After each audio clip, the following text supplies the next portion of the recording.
Hello and welcome back. We are now on class 13 of History 1378, which means we're somewhere probably close to halfway done. I'm not sure the exact number of these we will have because it's different when you record and then do them live. So I'm not exactly sure the timeline, but I think based on the way this class usually runs, we're close to halfway done, maybe a couple on either side. But we're making good progress. I hope you're all doing well. As always, I start by telling you to stay on top of things, check Blackboard.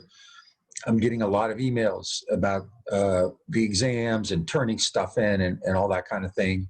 For everybody's sake, it would be easier if you just sent that to the TA.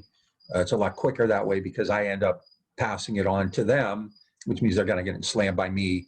They're doing the grading, they're administering the tests, so those are the folks who you really want to communicate with regard to stuff like that, so it's just easier that way, and it's quicker for you and for them.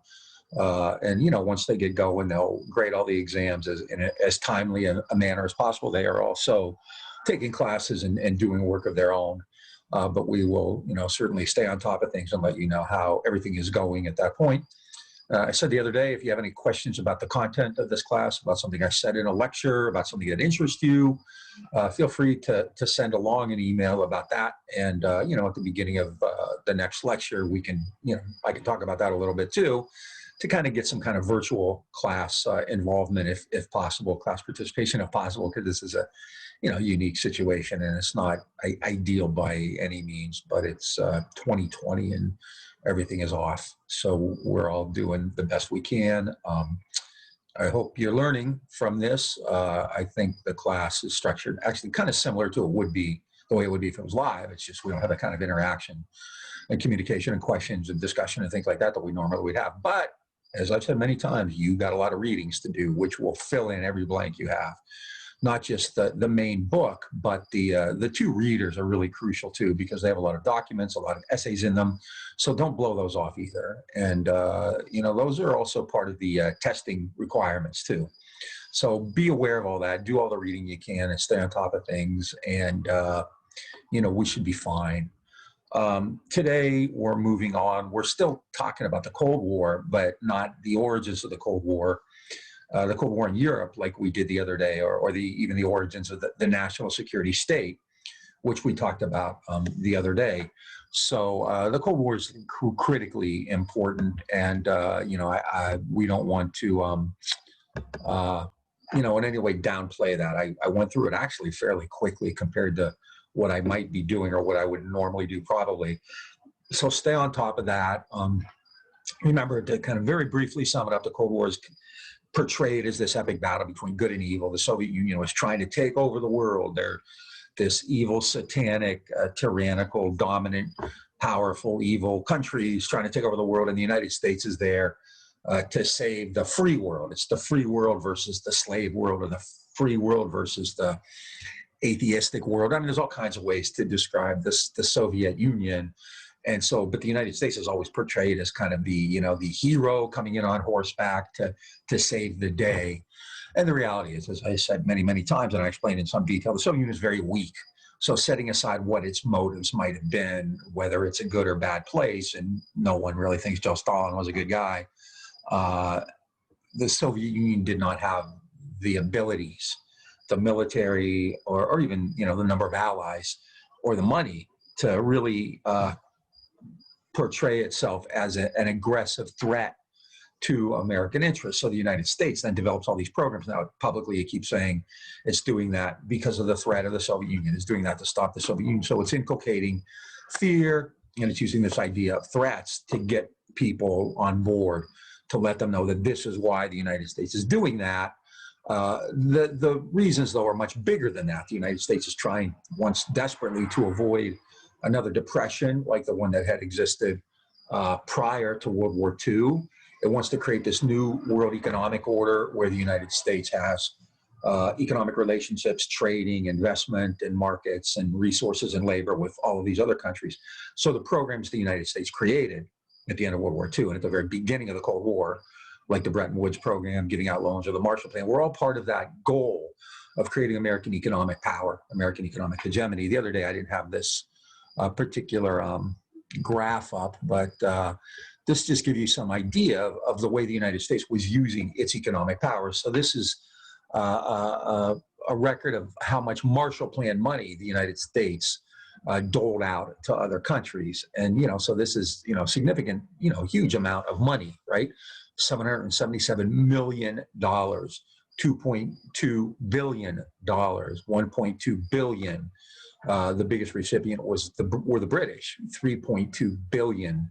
Western Germany, just that little part of the country, not the other, not the eastern half, which was Soviet dominated, $1.4 billion. And obviously missing from this would be the Soviet Union or any of the Eastern European countries that the Soviet Union kind of took over when it defeated the Nazis and left occupying forces there. Places like Poland and Czechoslovakia, Yugoslavia, Bulgaria, Romania, Hungary, countries like that, you can see them on the map. So this is all part of that American program for post-war power through economic aid. And it does that, and it says, you can take this money, you rebuild your own countries, which is important for the United States. So the U.S. has economic partners in Europe. But also it says you use that money and you purchase goods and services back for the United States, which helps American companies.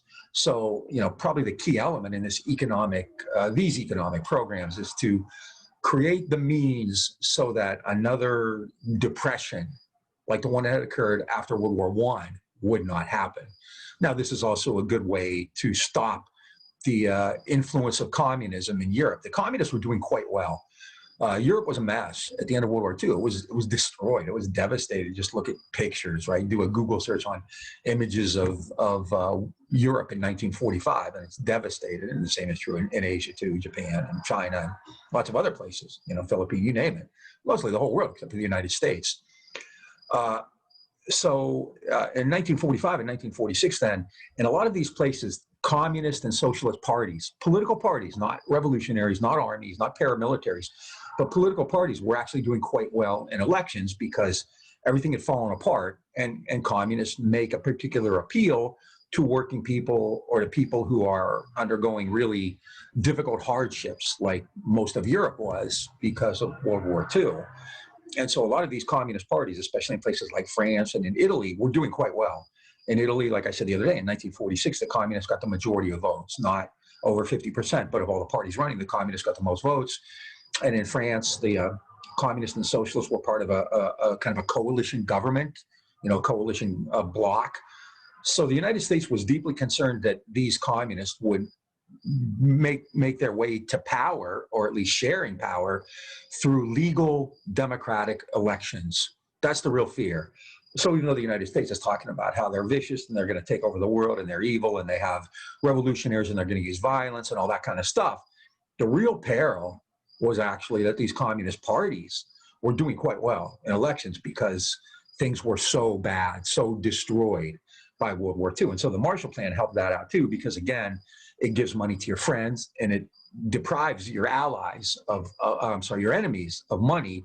So in these countries, that money was used to build up particular sections of the economy. In Italy, for instance, that money went to help workers get more money, to help workers get paid better, to rebuild cities, to rebuild areas that were destroyed. As a way to say, the communists aren't doing this for you. The Americans are. The capitalist system is, the government is. I said in Italy, it was this really big coalition stopping the communism. The United States is sending money. The CIA was sending people over to Italy to undermine the left. The American labor movement, which is allegedly progressive, was sending people to Europe to undermine communist movements.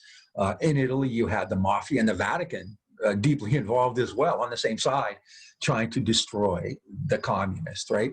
So all of that is part of it, this plan for economic power, this plan to rebuild Europe so that you have an economic partner, so that you avoid situations and conditions like the ones that came up after World War I, after Versailles, and also to stop the communists, to not give them the advantage of having this widespread destruction that they can go in and kind of take advantage of by saying, hey, look, these these capitalist parties haven't done anything for you. They started this war. Now they can't rebuild. You're in desperate shape. So we can come in and help you. We stand for the working classes of Europe, and the United States won't tolerate that. Right. So that's a big part of it. And then you have other issues, like I mentioned, the Truman Doctrine, the Berlin Blockade, which is really important because I think it shows the inherent and limited powers, the inherited weakness and the limited power of the Soviet Union. They established the blockade, but then couldn't do anything to prevent the United States from going in and funding and supplying West Berlin on a daily, round-the-clock basis. And, I kept saying yesterday the United States didn't have the power to do anything about it. What could the U.S. do? And what I meant there is, the U.S. has immense power, because that was the whole point of the lecture, right? And so when I said they don't have the power, what I meant there is the U.S. clearly, if it wanted to, the United States could go in and just blast Berlin apart or blast East Germany apart. But in a realistic world, you can't really do that. So, is actually going to war again, which is kind of what the option is, right? Is it worth going to war against the Soviet Union over Berlin? After having just fought this big, brutal, devastating war from, in Europe, 1939 to 1945, are you going to have another one? American soldiers by the end of 1944 and into 1945 were desperate to get home. They just wanted the war to end so they could get home. Many of them had been in Europe 4 or 5 years. It wasn't a one-year tour like, in Vietnam, for instance. So the United States clearly has the power, the way it has atomic weapons, to do something about Germany, to do something about Berlin. But realistically, you have to kind of calibrate, to gauge, to balance, the risks and the consequences and the price you pay versus what you gain. And, nobody really thinks that starting another war, this time against the Soviet Union, because of a blockade of West Berlin, is really a proportionate response. So that's why the United States, as I said the other day, is kind of limited in what it can do. But it clearly flew round-the-clock missions, and it ended up making the Soviet Union and the blockade, and then it really, in terms of a diplomatic or public relations situation, it was a huge defeat for the communists in Berlin. And so that all kind of means that the United States clearly had power and was using it and was creating a world in which, like George Kennan said, it had 6% of the population, 50% of the wealth, and the task going forward was to create conditions to maintain that position of disparity, to keep that gap between all the wealth and power the U.S. had and the lack of wealth and power that most of the rest of the world had, right? And then I also talked about the national security state, how the Cold War and this constant threat that the American government and the American media and American politicians and cultural people were putting into effect about the threat of the Soviet Union and how evil the communists were, helped create a national security state where security, not liberty, not citizenship, not participation, but security, looking over your shoulder, making sure that the communists didn't take over, became the most vital function of the American state. And according to critics, created a garrison state, a fortress state where you could get in trouble for ideas, where new ideas didn't come in, where certain ideas weren't allowed in. And it also set the stage for imperialism, which we're going to talk about, all right? So this is all part of what we talked about the other day, the origins of the Cold War and the creation of the national security state. Now, what I want to talk about today is, again, the Cold War, but in a different way. The origins of the Cold War is a story mostly about Europe. It's about the Soviet Union and Eastern Europe, those countries, which I just mentioned many times. I've mentioned, right? Eastern Germany, Poland, Czechoslovakia, Hungary, Romania, Bulgaria, Yugoslavia, which is a little different, but don't worry about that for now. Those countries were communist at the end of World War II because the Soviet Union had defeated the Nazis who had controlled those countries. And so when the Nazis were defeated, those countries became communist. The Soviet Union left communist governments there, right? So that's the origins of the Cold War, focuses on that. And the goal of the United States is to contain the Soviet Union. And again, if the U.S. wanted to use its power, then yeah, it probably could have taken action against the Soviet Union in Eastern Europe, but that would have been a hell of a big war. And whether the United States had overwhelming power, it's still, if the United States wanted to actually begin a conflict against the Soviet Union, let's say in mid or late 1945, over those countries in Eastern Europe, that would have been a major war. The United States had already started to demobilize. Soldiers were coming home. They sure as hell didn't want to go back to Europe or stay in Europe and now fight against the Soviet Union after having just fought against the Nazis.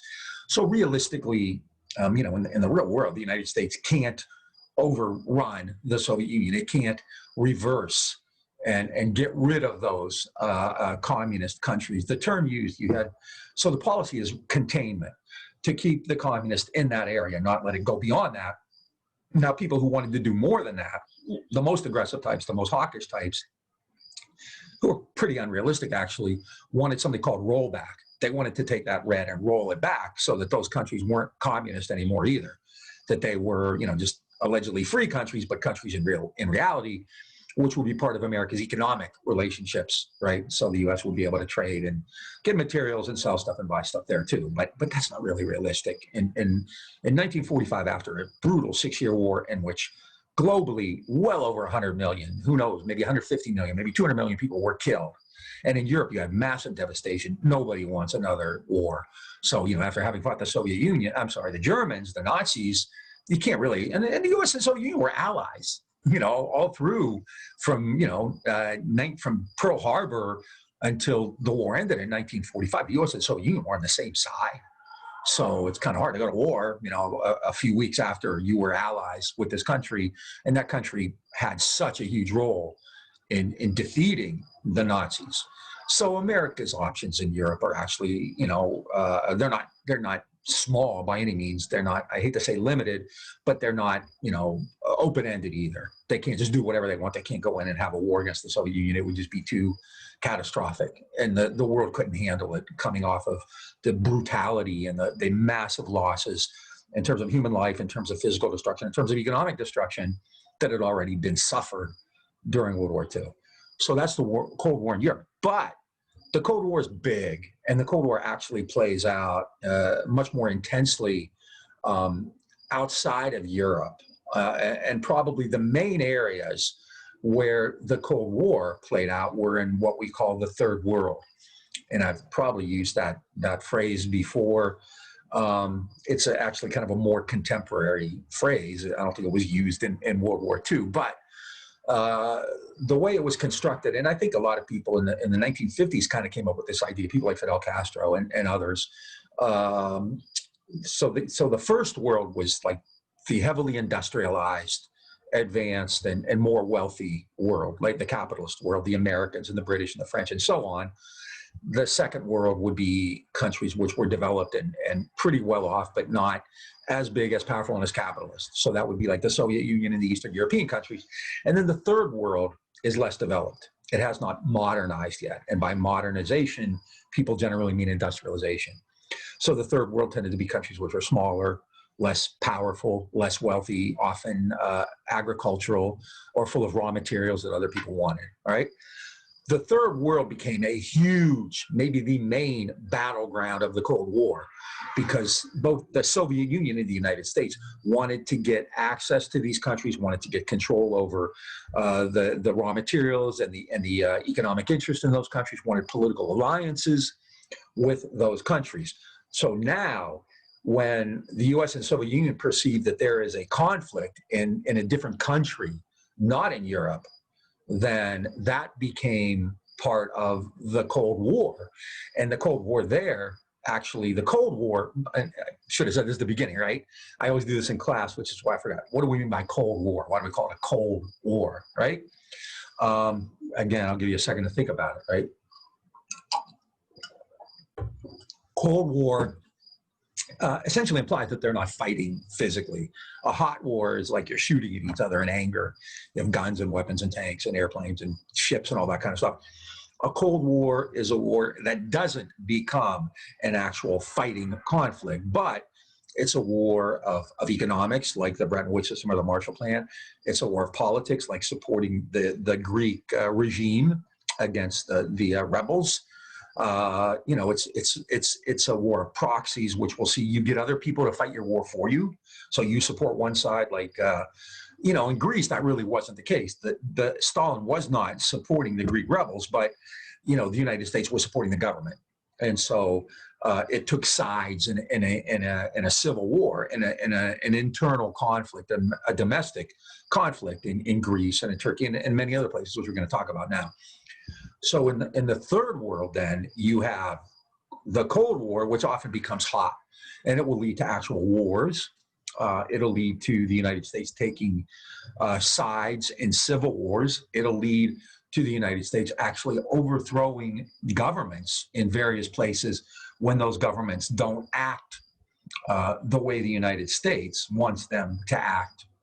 And in these cases, again, what's important, and again, not to say the Soviet Union is innocent or they're good guys or anything like that, but in all of these instances, the United States, again, has overwhelming power. And so the United States is able to do more abroad, to get more involved in other places. And we're going to see that in Korea, in Guatemala, and Iran. And you'll see there's a bunch of stuff up there. And I'm just barely scraping the surface. We could talk about this for, I've taught courses before, you know, on just the Cold War, World War II and the Cold War. You can do 15 weeks on that. So, you know, I'm going to barely scratch the surface. I'm just going to briefly talk about it. And again, as always, what am I going to say? You know what I'm going to say, right? Read the book, all right? Because that's where you get, you know, like the real good explanations of this stuff. You know, I'm kind of going through it quickly and trying to hit some of the points that I think are important and I think are timely. So read the book, right? So what's going on in the Cold War and the Third World? All right, so let's start in Asia. Now, the Cold War is this epic battle between the communists and the Americans, capitalism and communism, democracy and freedom versus evil, and all that kind of stuff. All right. Well, it's not just happening in Europe. All right, and probably the main theater, the main battleground, besides Europe in the 1940s, was in Asia and specifically in China. And again, you know, in the book, these are the relevant pages which you really need to read. You need to read everything. You need to read that book. You need to read the textbook. You need to read the two readers too, because this stuff is important. And you know, you get a much better understanding that way if you kind of take all of this in. All right. Why is China important? Remember, Japan invaded China in 1937. It had taken over northern China, Manchuria, created a state called Manchukuo in 1931, and then in 1937 it invaded China to try to take over the entire country.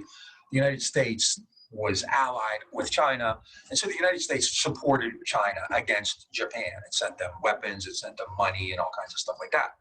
So at the same time, Japan and China are fighting against each other. So there's a war going on in China, Japan versus China. At the same time, the very same time this is going on, there's also a revolution or a civil war. People like to use the phrase civil war instead of revolution, so we'll just use that because it's easier, but it's actually a revolution in China. Now in China, and this has been going on for some time, this went on before Japan intervened, from the 1920s onward. So in China, you have two sides. You have the Chinese Communists, the Chinese Communist Party, the CCP, which is led by this guy, Mao Zedong, and it's probably a name you've encountered at least at one point in your life. Mao Zedong, really famous guy, leader of the Chinese Communist Revolution. He's fighting against the government of China. Now, the government at the time was controlled by a party called the Guomindang. If you look at really old books, it'll say Kuo with a K, Guomindang. And the leader of the Guomindang, who was America's guy, America supported him, America liked him, America sent him a lot of money and a lot of weapons, Jiang Jieshi. And there's a little bit here about Jiang Jieshi. This is that's a picture of him, and that's kind of a speech he gave about the communists in 1927. So inside China, then, you have Jiang Jieshi. And again, if you ever see like a really old book, it'll say Chiang Kai-shek.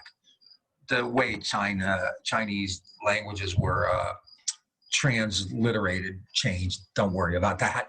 So in China, you have the Chinese government led by Jiang Jieshi, who's getting tons of aid from the United States.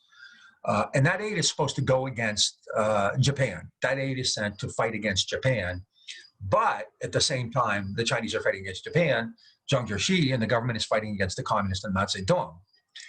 And to kind of, let's complicate things more, Jiang Jieshi was fighting against the communists more than he was fighting against the Japanese. And in fact, the communists tended to take on Japan more. So the communists ended up becoming kind of the front lines of the fight against Japan. So there's a lot going on. There's this war between China and Japan, and there's a civil war between Jiang Jieshi and Mao Zedong, between the communists and the government.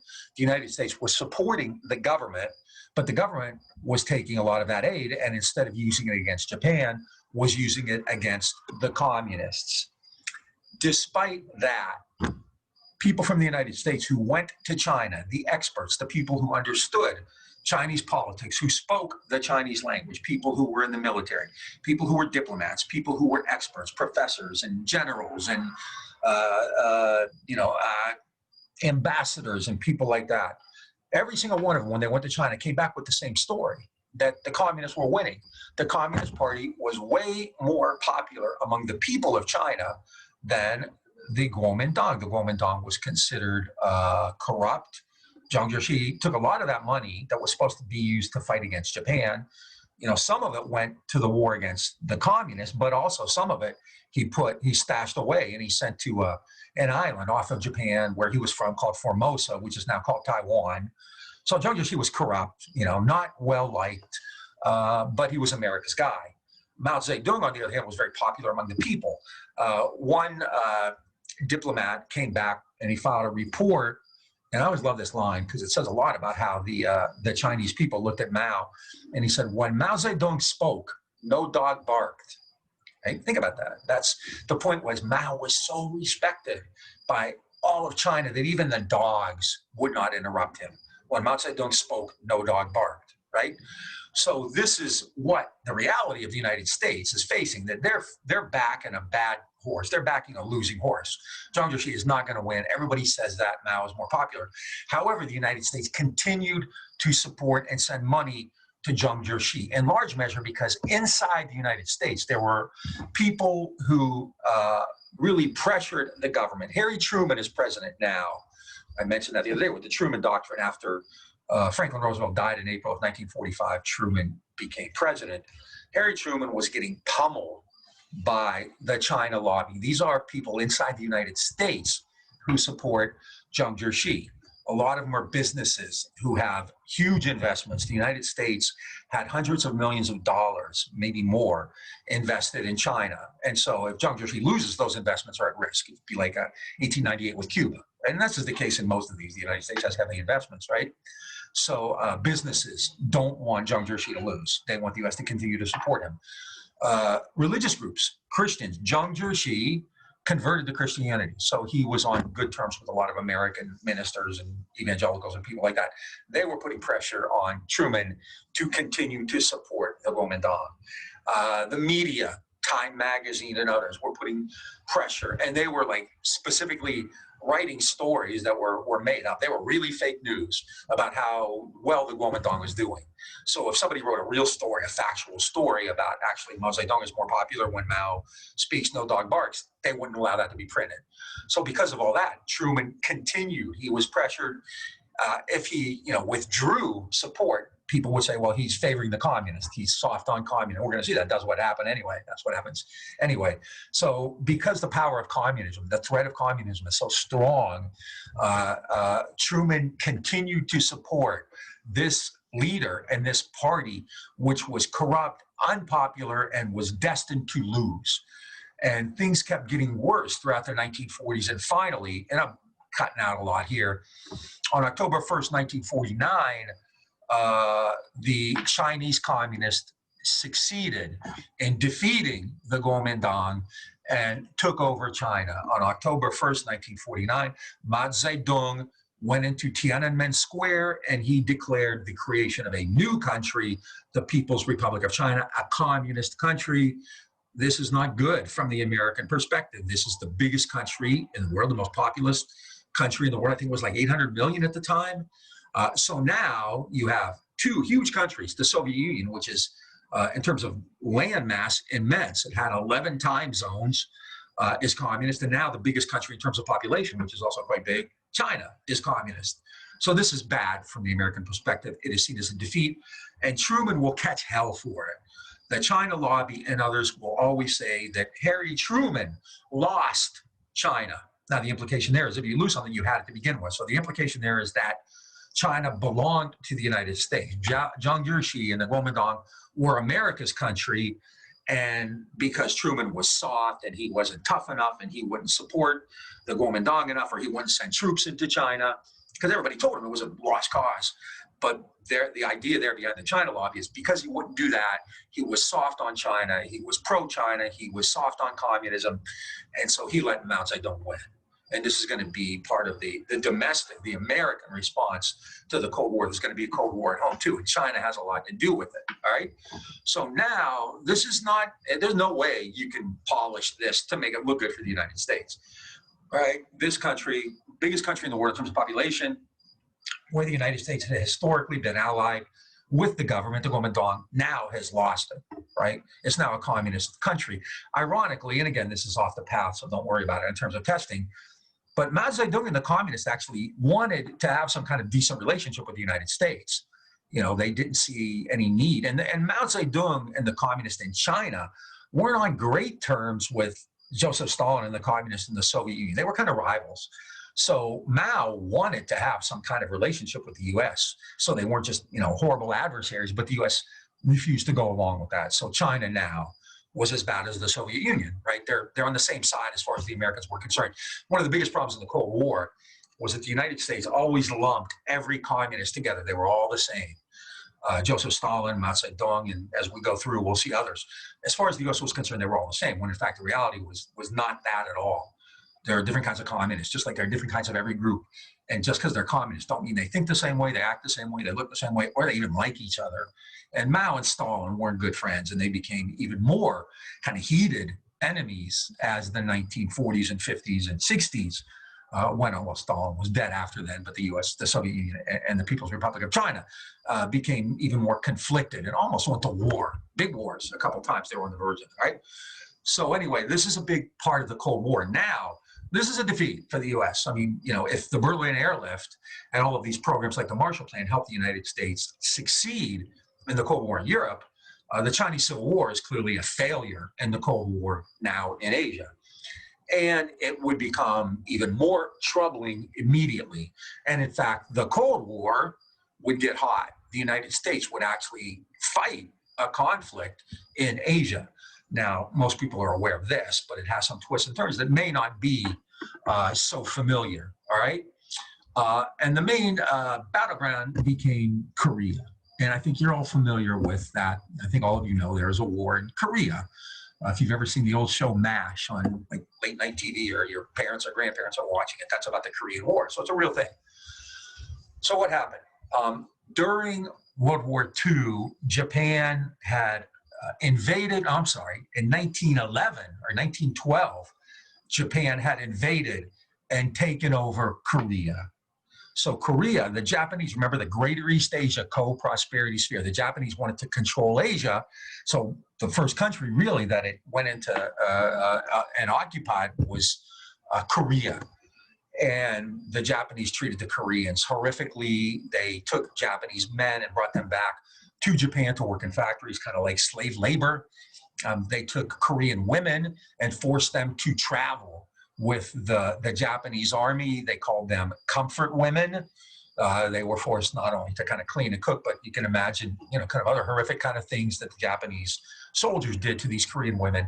So it was a horrific occupation. The Japanese hated the Koreans, so much so that during World War II, a lot of Koreans formed a resistance to the Japanese. This is happening all over in Europe and in Asia. In Europe, inside of the countries that the Nazis had taken over, there were domestic resistance groups in Spain, in Italy, in France, in Greece, and everywhere else, who were fighting against the Nazis and against the governments that were supporting the Nazis, right? That's called the resistance. The resistance is armed, they fight, they're soldiers, and much of the resistance, including much of the leadership, was communist. So throughout Europe and Asia, the resistance to the Nazis was often led by the communists. And that's an important, although inconvenient idea for the Americans.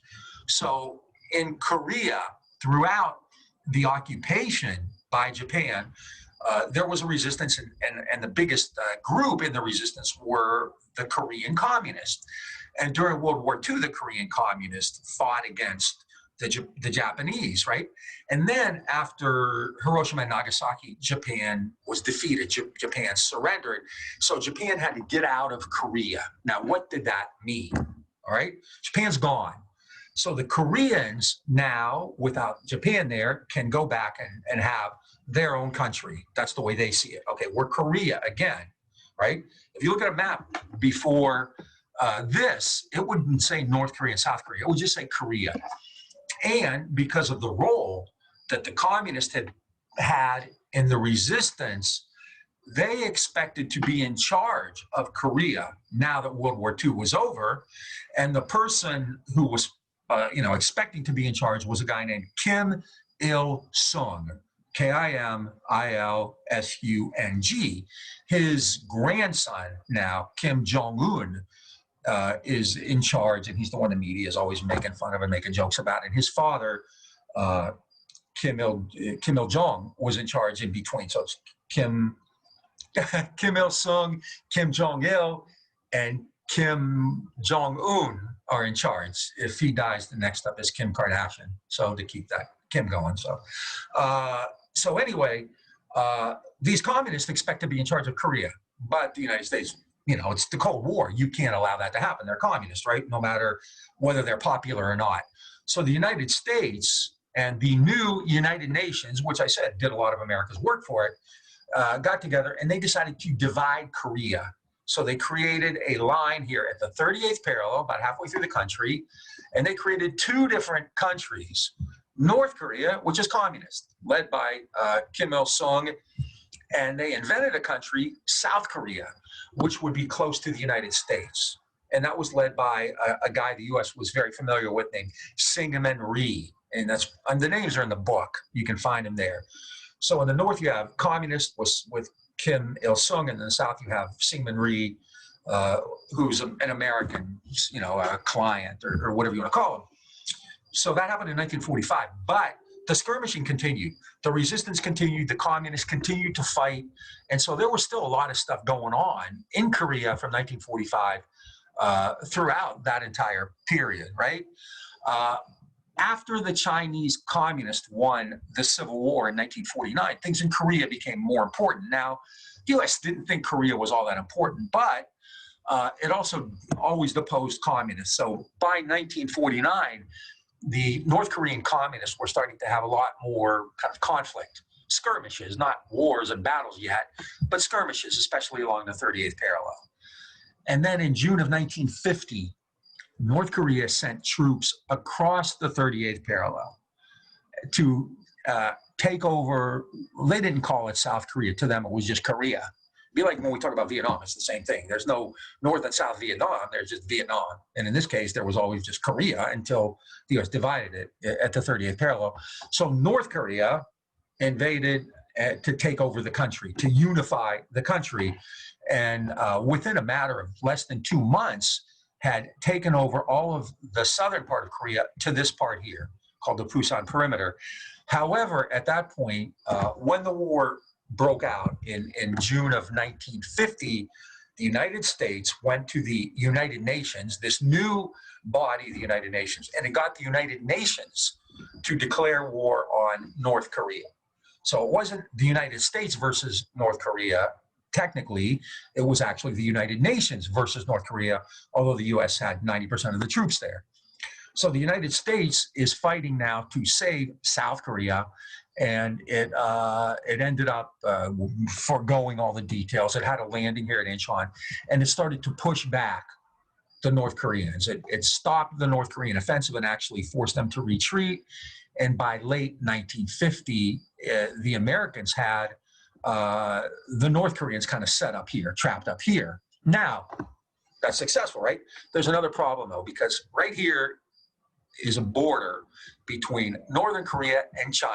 And what kind of government does China now have? It's communist. What kind of government does North Korea have? It's communist. There's a border here at the Yalu River, and the Chinese start to send troops. China wasn't even a year old. It wasn't even October 1950 yet, so China wasn't even a year old. But it started to send huge numbers of troops to the border here toward the Yalu, just in case something happened. And the Americans were aware of that, and so a lot of people in the United States are saying, hey, be careful, because we don't want to have to fight against the Chinese. However, the commander of the American troops, a guy named Douglas MacArthur, said, oh, no worries. We can go in and we can defeat Korea and take the entire country back.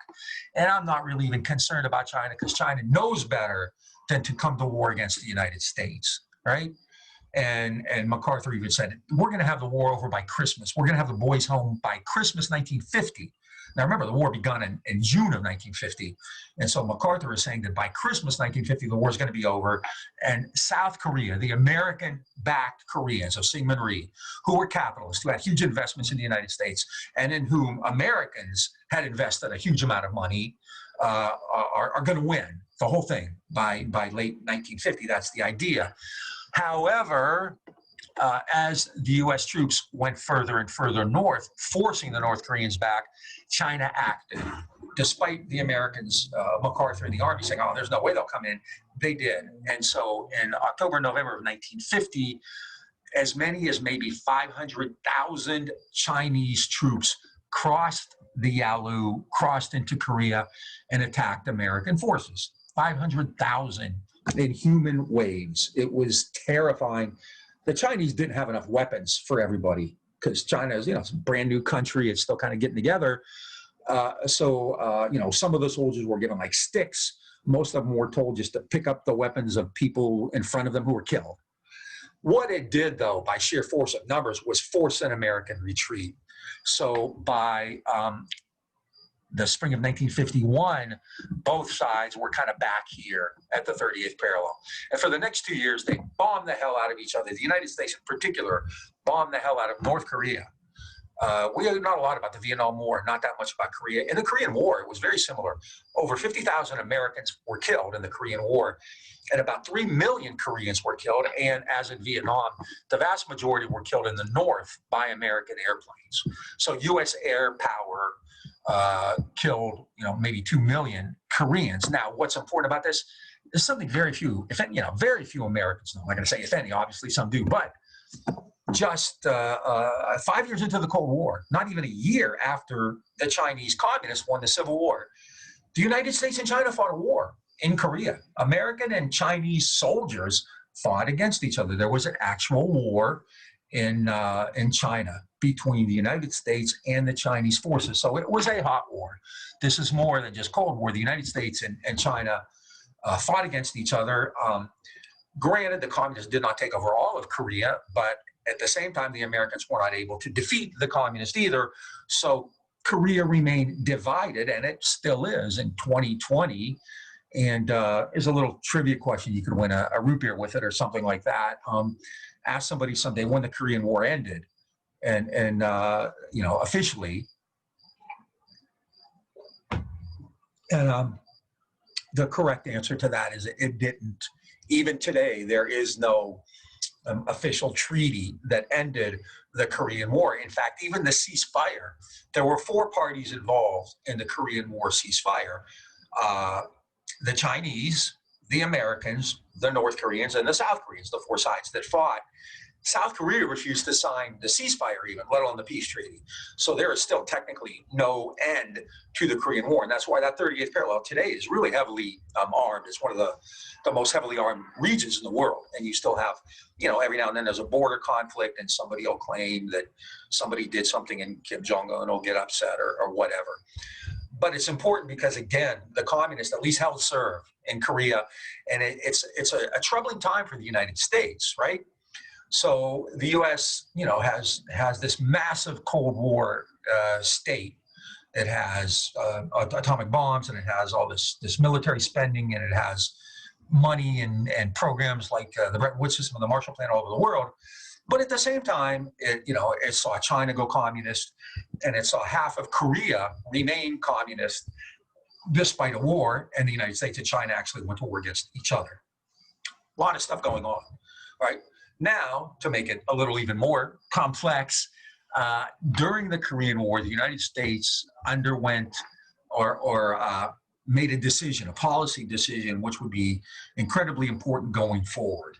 Now, remember how I had said that much of the reasoning behind all of these programs in the early Cold War were to help the American economy.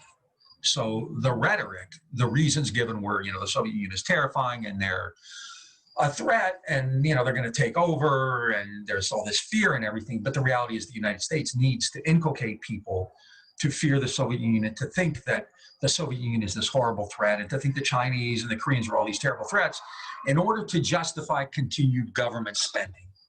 Under the guise, and we talked about this before the Depression, during the Depression, of military Keynesianism, a constant theme throughout all these lectures has been that in the United States, there's always a rejection of public spending, of government spending on programs that will help people out. That's why things like the WPA were unique. But you're not going to see programs to build schools and to build bridges and to build roads and highways, national health insurance, stuff like that, because that would be socialism, basically, the way Americans see it. It's not private money, it's public money. You can get away with massive government spending, though, when it's done for the military, when it's done for security reasons. And that becomes a key, not just the strategy to keep Americans safe. Right? The Americans portray it as a security strategy. We're spending all this money on the military to keep Americans safe so that we have a big military so that we can fight against the Russians or the Chinese or the Koreans or anybody, and so that we keep Americans safe at home too, right? So that's the idea behind military Keynesianism. It's, the rhetoric is we're going to keep you safe. The reality is the United States wants to have a continual program of big, really big military spending for the American economy. The American economy, if it continues to spend money on the military, even if the economy goes bad, it will still have that money going into the military, which will hopefully prevent things from getting as bad as they did in the 1920s and 30s. When the government, tap was kind of cut off. Now you'll have military spending no matter what. And that becomes really important from an economic standpoint, even though it's sold to people as a security need or a military need or a safety need. The reality is it's an economic need just as much, probably more, right? So with that in mind, in 1950, a group called the National Security Council, which I mentioned, finished a project that they had been given by the White House to create an analysis, a survey, make predictions about what the Soviet Union would do, okay? And so in 1950, the National Security Council finished this paper, and it was called NSC 68. It was the 68th paper the National Security Council wrote. That's all that meant. But it's critical, and it's one of the most important documents and one of the least known documents of the Cold War era, but it's really, really important, even though it may not seem all that, exciting and fun. It's not fun like talking about when we in the 1920s, when we talked about advertising and cigarettes and putting, cards in cigarette packages and, ads and all that kind of stuff. It's not fun like that, right? But it's important. And as you've seen in this class, I tend to kind of go for a lot of stuff that might not be as fun, but I think is really important. And NSC 68 really is really one of the most important documents. And well, we'll see in a minute. So what does NSC 68 do? It's not that difficult, right? NSC 68 says, like Americans have been hearing already, it says the Soviet Union is a grave threat, a huge, massive threat to the world and to the United States. It says that the Cold War is a battle between the slave state and the free state. It uses that rhetoric again, right? And so it says the United States has to do whatever it needs to do to stop communism, all right? So that's what Americans have been hearing for 5 years already. That's the Cold War, right?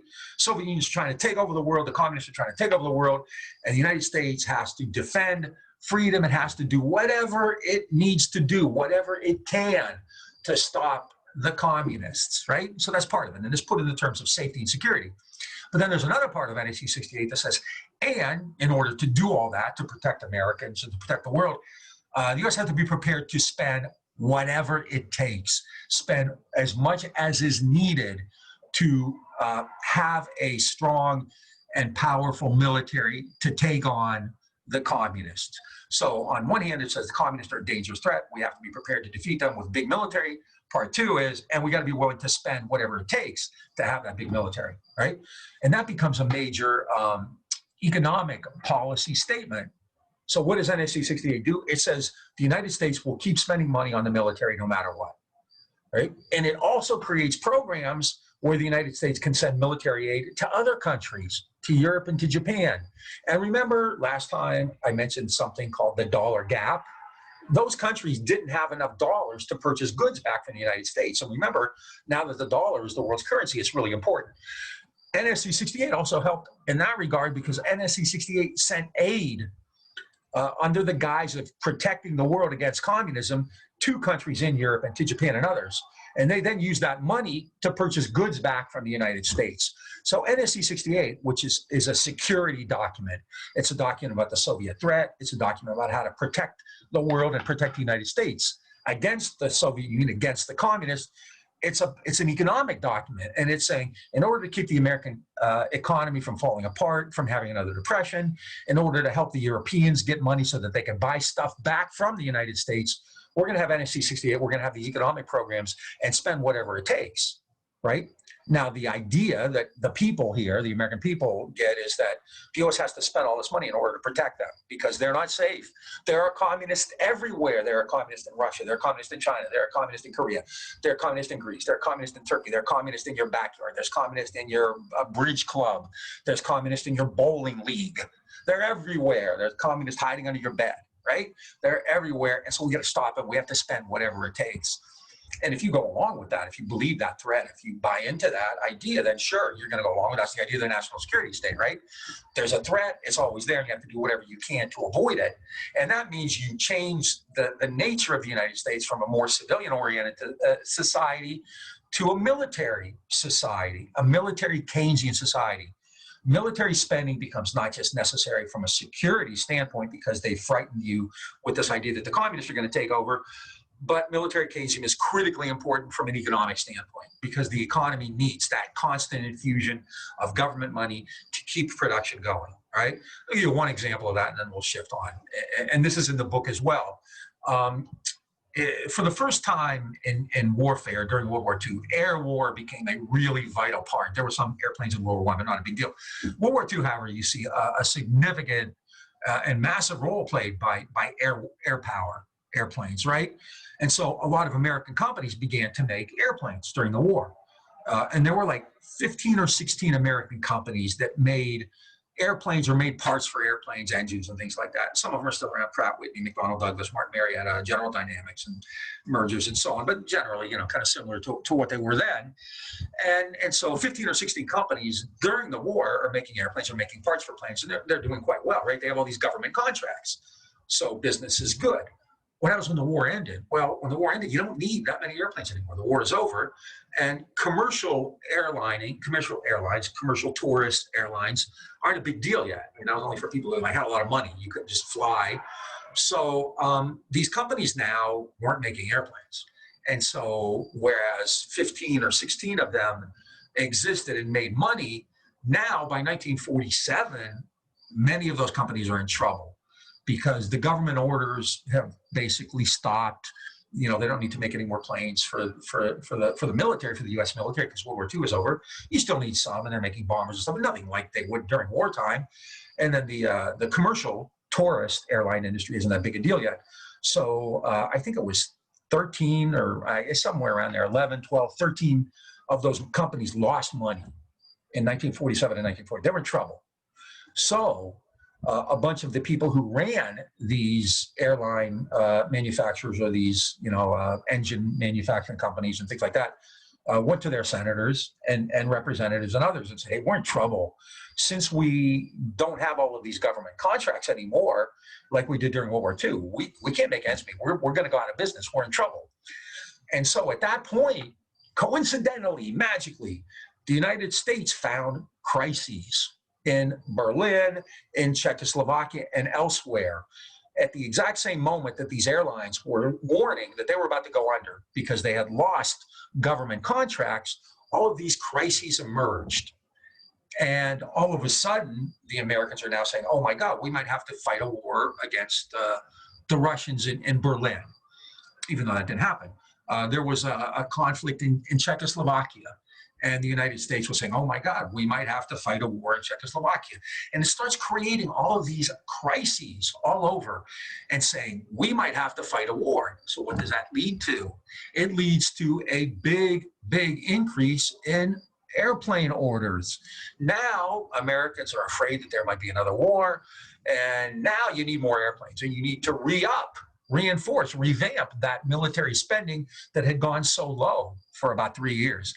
So in a matter of about a year, whereas 11 or 12 of those 16 companies were losing money because they had lost military orders, now after these crises that the United States had kind of created in Berlin and Czechoslovakia and other places, now all these orders come in from the government, and now all of those airline companies are making money. So I think 13 of 16 lost money, and the next year, something like 11 of them made money. So creating that idea that there was a threat, and then using the government to create military production, in this case for the airports, for the airlines, I'm sorry, not the airports, enabled the economy to stay strong. It kept the airline industry afloat, and that airline industry didn't just work for the military, but it also created, airlines for commercial flights, for tourists, and things like that. So that's the point of NFC 68. It created a government program of spending that was constant. You would always find a way to need military spending, and that wasn't just to keep you safe, although that was the rhetoric. We're doing this to keep you safe, but the reality was the economy needed it. The economy needed a constant infusion of massive amounts of cash. And the military spending is always huge. It's always the biggest budget item, right? I mean, today, military spending is immense. It's close to $1 trillion. It's bigger than the next 14 countries combined. If you fold in spending for the global war on terror, which isn't necessarily military, although it's very close, but if you fold that in, like things like the wars in Afghanistan and Iraq, or things like Homeland Security, or the stuff at the airport, right? TSA and going through security and all that stuff. If you fold that all in together, that's many trillions of dollars that the United States is spending. It's creating a massive amount of economic activity. It's making a lot of people rich. It's creating jobs. So all of that is coming from the government. Now, normally this would be socialism, right? You know, if the government created jobs for people who were, driving buses, or if it had like a big train system. I mean, Amtrak is underfunded. When they talk about defunding, I think the idea of defunding isn't really understood, right? People say, oh, you can't defund, right? Well, that's what the United States has done over the years. It's defunded Amtrak. It's defunded the national transport system, trains, and Amtrak. It's defunded schools. Schools have nowhere near the money they used to have because they've been defunded. It's defunded libraries. In the last 10 years, something like 8,000 libraries have closed down, right? So the government will gladly defund programs that kind of satisfy people's needs, schools or libraries, or transportation, the post office. They're clearly trying to defund the post office right now, right? But it won't defund the military, right? And so that becomes a crucial element in the economy. And I say this, and I've stressed it, and I've talked about it a fair amount now, because that's the story of the 20th century. The role of the military is the idea is it's to protect you, right? And it's going to go fight in Korea, it's going to fight in Vietnam, it's going to do all kinds of stuff elsewhere to protect you. But the role of the military is also to keep the economy going at home, to spend money, to have a constant flow, to keep that tap going so that there's always money being spent on the military to keep those businesses going, to keep profits going, to keep people wealthy, to keep investment going, to keep people in those industries employed, to keep jobs going. So NFC 68 sets out the economic policy for the United States in the Cold War as much as the security policy for the U.S. in the Cold War. And they're very, very closely connected, right? The United States will continue to say the communists are a huge threat. We have to do whatever we can to stop them. We have to spend as much as we can to stop them. And we're going to use all that money we spend, in military spending to keep the U.S. economy going as well. So it's kind of used as kind of a safeguard against a massive crash of the economy like you had before.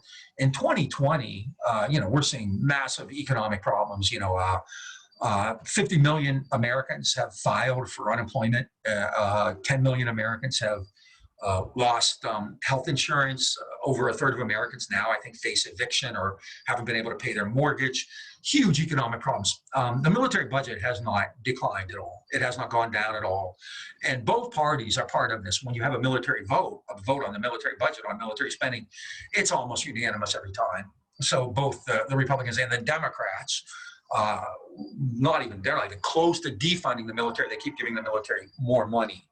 All right, and that's important, not just kind of to protect Americans, because realistically, the U.S. isn't really threatened militarily by any country. The United States has today. The United States has 43 aircraft carriers, and I think China has 4. Right, the United States has bases. If you Google, say map of American bases, and they're everywhere. Right. So the U.S. doesn't really have these military threats. There's not countries trying to take over the United States, militarily, invasion or anything like that. But that military spending and that terrorist war spending is really critical for the American economy. All right. So that's important too. And that's part of the expansion of the Cold War and how the Cold War got hot. Right. Now, Asia kind of becomes the place where it really gets hot and where the Americans get involved, especially in Korea, where the United States and China actually fight against each other, which almost nobody knows. Right. That doesn't mean that's the only place it happens. And in other parts of the so-called third world, which we talked about, the Cold War became hot too. Now, I'm just going to introduce this because, we can do it the next time. And I always say I'm going to go through this quickly, but then I kind of talk about it a little more, but that's okay. Like I said, we're on tape. You can rewind it. You can pause it. You can go get a drink, and then you can go back and watch it. Whatever. You can watch a baseball game in between, however you want to do it, right? But the Cold War becomes a really big deal in the so-called third world. That part of the world that wasn't America, that wasn't Britain, Western Europe, and that wasn't the Soviet Union, Eastern Europe, that was less developed. And that becomes a battleground for these conflicts after World War II. Now, it says here ducks everywhere, and I have in the reader, I think there's some stuff about this. And that phrase comes from a statement from the American ambassador to Guatemala, a guy named Patterson. And we'll get to the specifics of that probably next time. But when the United States found a government that it didn't like, a government that was not doing exactly what the U.S. wanted to do, then the go-to line was that that country was communist. No matter what it was doing, you could always say they're communist, right? They're not allowing the United States to invest, or they're too close to the Soviet Union, or whatever, right? They, doesn't matter what it is. They don't like Taylor Swift and Justin Bieber. They're communist. They don't like baseball. They're communist. You name it. We don't like their flag. They're communist. And so a lot of people will say, well, these countries aren't communist. They're national. They're different, right? They're not communist. And the ambassador to Guatemala said, oh, yeah, they are. They might claim they're not, but they are. And he said, if you see a duck, and the duck has a sign around its neck that says, I'm a turkey, you know that it looks like a duck, and it walks like a duck, and it quacks like a duck. And so even though it says, I'm a turkey, the reality is it's a duck. So if you see a government that acts like a communist and that walks like a communist and talks like a communist and has programs that are communist, then it can say, I'm not a communist, I'm a whatever, I'm a nationalist, I'm a Democrat, I believe in this, I'm neutral. It doesn't matter, you're a duck. And so that's what the ambassador, this guy Patterson, said. They're all ducks. There's ducks everywhere, right? They say they're not communist, they say they're not ducks, but the reality is, in fact, they are. They're communist. And once a country is called communist, once the United States says, you're communist, that means your head's on the chopping block. We can get rid of you. We have to get rid of you. You're a threat. You're a direct threat to American interests. No matter how big you are, no matter what you're doing, you're a threat to American interests. And I have 4 examples that we'll talk about very quickly, and they're in the book, as always, right? Guatemala, Iran, Guatemala, I think Chile and Cuba. Cuba and Chile are the other 2. And the reason I'm not looking at the outline right now, there's so many. I mean, I'm going to talk about a few others later, but I picked kind of the most obvious ones and the kind of best known ones. So in all of these cases, there were governments that were doing things the U.S. didn't like. Basically, they were controlling resources that were in their own country. They were in their country, yet the United States wanted those resources. So the United States claimed that those countries were communist, that those countries threatened the United States, and that the United States had a responsibility, not just the right, but a responsibility to get rid of them. And so it went in and overthrew, or at least tried to overthrow, those governments and take control of them. So that's the Cold War II. That's what we call proxies, right? Where the U.S. says, well, these guys are communist, and one side supports communists, like, and one side supports non-capitalist or whatever it is, right? So that becomes part of it too, and we'll talk about that more next time. So we've just finished 13 of these. We're probably around halfway done, close to it, if not. I finish this the same way all the time. Do all your reading, please do it. The book and the book of documents is really important to give you some sense of what's actually going on. The essays to kind of tell you how people look at this stuff. Read all that stuff. Look at these. Like I said, the good side of this, I'd rather not. I'd rather be, teaching live. But the one thing about this that does help is that you can stop it, rewind it, you can pause it, you can go back and forth. So, you're not going to miss anything. You don't have to miss a class. You never have to miss a class, right? If you miss class, there's no excuse for it now, right? It's not like your car breaks down or Houston's flooding or something like that, You're watching these on your own, so you have to watch all of them and follow it closely. Do the readings. Stay on top of things. Check Blackboard. If you have any questions, like I said, check with the TAs first. If you have, especially if they're with regard to the test or turning something in or something like that, because I'm getting a bunch of emails. It's not a problem, and that's my job. But at the same time, I'm just passing them on because the TAs do the grading. So, it's better to eliminate the middleman, and it's better for you too, because you'll get a response more quickly if you just contact them directly rather than go through me. And I've already sent out 3 or 4 emails actually to that effect, saying please contact them. It's just better for everybody more. I mean, you can send it to me if you want. I'm going to pass it on, and it just may slow things down. But at the end of the day, it's a weird semester. We're going to do whatever we can to make it go as easily as possible for you. You're going to have a chance to do all the testing, and we'll have more extra credit up there for you going forward. So keep going, keep doing what you're doing. Watch these, read the books. Check Blackboard frequently. Stay in contact with the TAs about like the specifics, like the nuts and bolts of the class, like test and turning things in. If you have any questions about what we've talked about here, obviously, like I said before, send it to me. We can open up the next lecture by going over those and have kind of a virtual class discussion if you want. Be safe, take care of yourselves, and we will see you soon next time for class 14. Hope you're enjoying it, and take care of yourselves, and we'll see you again. Goodbye.